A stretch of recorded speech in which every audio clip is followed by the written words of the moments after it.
Hello guys, this is my first YouTube channel and video, and in this one I'm going to be covering Fallout 4. Now, many of us are probably very excited for Fallout 4, or at least I know I am. And in Fallout 4, because of the E3 announcement and the announcement trailer, we have a lot to look forward to. I'm going to be covering most of that in the video, so let's jump right into it. Number one, as you can see, definitely inside of the trailer, it takes place in Boston. You can tell by many landmarks, which include the U.S. Constitution, Bunker Hill Monument, Fenway Park, and the Paul Revere statue. I don't know if I said that correctly. But as seen in the Fenway Baseball Park, there is a baseball-themed who looks to be like a guard next to a baseball-themed shop in a baseball-themed town. So yeah, this could be like the megaton of Fallout 4. You know, the starting town that you're gonna go into. So yeah, there's many familiar items shown in the trailer and in the E3 presentation, which include the laser rifle, 10mm pistol, power armor, which is being assembled, minigun underneath the blanket or something covering it up, grenade box, which probably holds grenades, a bobblehead, guns and bullets, Ragnar the Barbarian, and then they at the very beginning they play another Ink Spots song, which is has the same guitar riff at the beginning as I Don't Want to Set the World on Fire. Speaking of that, it is a similar introduction, zooming into the wasteland, except in this one you see flashbacks between wasteland and the pre-war setting. There's a dog friend, there's sugar bombs, Mr. Handy, who shows up a lot along with the dog. New Mr. Handy, because I can see he clearly just came out of the box, because there's a box there, or maybe he didn't. There's a supermarket. It's like kind of like the Super Duper Market maybe, but you can see a bunch of remodeled feral ghouls, which I'll touch up on later. A Nuka-Cola machine. Of course, Nuka-Cola is going to be in the game. It's been in the game and will continue being in the games, but I love to see the new Nuka-Cola machine. It does not look like any other Nuka-Cola machine that I've seen. So, to continue, Vault 111 is where we're starting, which is confirmed in the Bethesda E3 presentation, and we don't know yet what the Vault 111 experimentation was. Well, but we can see that Vault 101, which was in Fallout 3, was a harmless experiment that saw how long people could last in a wasteland environment, and that made for a good storyline. So this one, seeing as the main protagonist is shown in the pre-war setting quite a bit, and you can play as him, I'm assuming it has to do with cryogenic sleep of some sort, and maybe it went wrong because he's the only survivor. Maybe it went wrong because it was a test and some of them didn't work, or maybe raiders invaded and killed all of them while they were sleeping, except for him. That we have yet to know. And all of that was a guess. I don't even know if it was cryogenic sleep experiment, but that would not be too far off, seeing as Vault 112 was the last vault built, and it consisted of Tranquility Lane. This is in Fallout 3, so Vault 111 must be technologically advanced, such as Vault 112, and could probably have something as drastic as that experiment. Now, another thing that we're going to see a lot of, I assume, inside of the Boston environment, due to a lot of conversation in Fallout 3 about it, is the Commonwealth and the Institute. There's a whole quest based on these two places called the Replicated Man, which if you've played Fallout 3, you've probably ran into quite a bit. But basically, without spoiling too much, it's about a cyborg, an android actually is what he calls it, Zimmerman, and you're trying to help find the missing android. So anyways, I assume we're gonna see a lot more androids inside of the Fallout 4 game, because it's right next to the Commonwealth and the Institute. Here, listen to this dialogue from Harkins about the Commonwealth and the Institute. My God, I remember. I remember it all. From before. Zimmer, the Commonwealth, the Institute. My God, all those runners I brought down. Okay. What we see another thing to touch up on is everything that we see in the trailer was made in-game at the Bethesda game studios, which means the graphics that we see in the trailer is the graphics we're going to see in the game.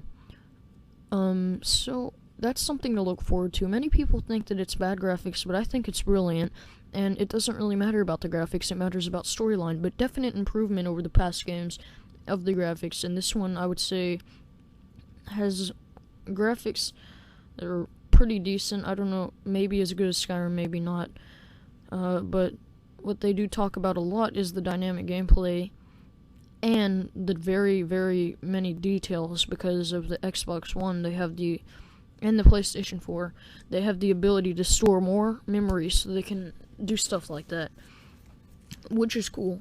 And for you people playing on PC, because of that, you're probably gonna have to get a good computer to play it. So yeah. Another thing that we can see in the trailer is the enemies. And the familiar people, like the Brahmin, who are good. And by seeing these, we can tell that they're not going to look like exactly like the ones in Fallout 3 in New Vegas. In my opinion, they look much more scary, much more awesome to encounter. And the familiar people, like the nice people, like the Protectratron, which are sometimes nice, and the Pack Brahmin. Pack Brahmin looks a bit overloaded. The Protectratron is yellow. Yes, yellow. We've never seen that before. And it looks very nice, actually. I like that. Which implies, along with everything else in the Wasteland, there's going to be a lot more color that you can see. Which, I really like that. But something that I don't know if I like that much is the fact that there's nature everywhere. And, like, trees and plants everywhere. The reason why I don't really like that is because it takes away from the nuclear explosion environment and Fallout environment. But maybe this implies that this Boston environment was not nuked as bad. As you can see, this city top, everything seems to be pretty much intact, and nothing's terribly fallen apart like seen in Fallout 3. Which is, good. And hopefully not every corner of the city will be covered in debris, which means we could actually walk around for once. So yeah. In the trailer, there's a lot of vehicles that you can see. A lot of new vehicles and a couple familiar vehicles. There's like airplanes, and there's a giant flying blimp, and the USS Constitution has jets on the back. So flying vehicles might be something that you can actually pilot, and if you can't pilot, as seen in the gameplay trailer, somebody's riding in it, so maybe you'll be able to ride in it. That would be very, very interesting to see everything. It's kind of weird, though, in the Wasteland that there's flying vehicles that are pretty much intact. But I guess it's interesting. We'll see how that goes in the game. We're coming in close to the end here. One thing that you really that I'm really looking forward to is the dynamic conversation in the game. As you can see, as you see if you've watched the trailer before, the protagonist actually says something. And if you see the E3 Bethesda presentation, the protagonist, there's two voices, female and male, and they both are fully ready for conversating in the Wasteland, and they have a lot of script and dialogue recorded. They talked about that. They said the dialogue and conversating is going to be fully dynamic, which means you can go into third-person perspective. You can pick sort of like Mass Effect, where you can talk and change the camera angle, and your character talks as you select dialogue options. And another thing about that is they said you can just walk away in the middle of a conversation, which sounds interesting. I don't know why anybody would want to do that, but they can, because it's fully dynamic. Speaking of the dynamic gameplay, there's a lot of stuff that's really extremely being looked forward to, such as the advanced weapon modding system, which I don't know if you've seen it. Here, I'll show you right here. You can literally, they said you can take a weapon, base weapon, such as a 10mm pistol or a laser pistol, and completely change it into a whole different weapon by using weapon mods and attachments. I can't wait for that. Something else that many people can't wait for, I don't know, I'm not really a big fan of it, because it's just going to be another Minecraft, but you can build. And when they say building, see, that's the one thing that I understand, because you get, like, items from buildings, you get a bunch of stuff from buildings. What I don't understand is how they're going to balance this economically in the game, and what I mean by that is, if you get items from buildings, couldn't you just take apart an entire town and get a bunch of items? And if you can, how would that affect the economy in a whole in the game? So hopefully they played it out well and somehow made this forever. But aside from the game effects, one of the major game effects that it sounds really awesome is you can make your own community. And what I mean by that is you build a town and residents start showing up, and you build turrets, and you can set up trade routes with traveling caravans to your village, and you can also get attacked by raiders, which sounds interesting.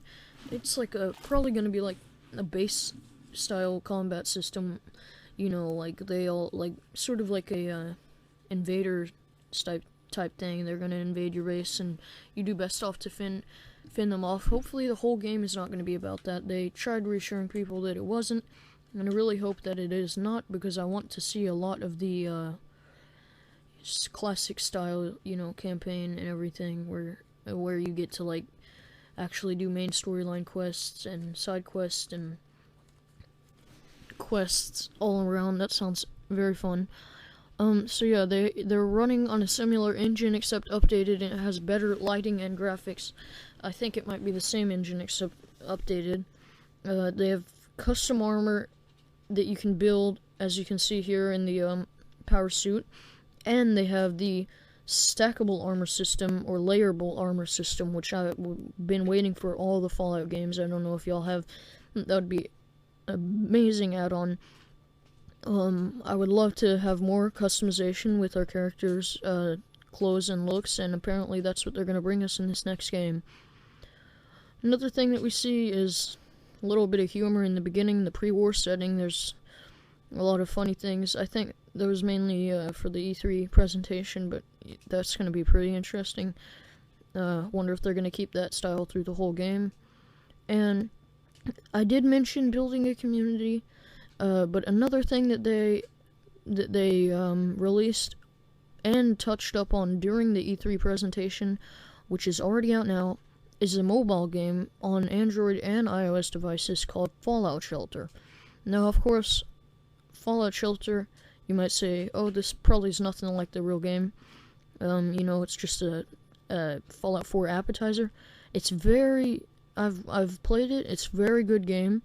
But one thing that I've noticed that probably would... that I don't know, okay, I might just be guessing here, but I've noticed there's a bunch of brand new weapons in the Fallout Shelter game, which could be all Fallout 4 weapons and armor. So if you want to look forward to more weapons and armor that are new and will be in Fallout 4, at least I think they would, go look at the Fallout Shelter application. It's pretty amazing. Or, not application, but app.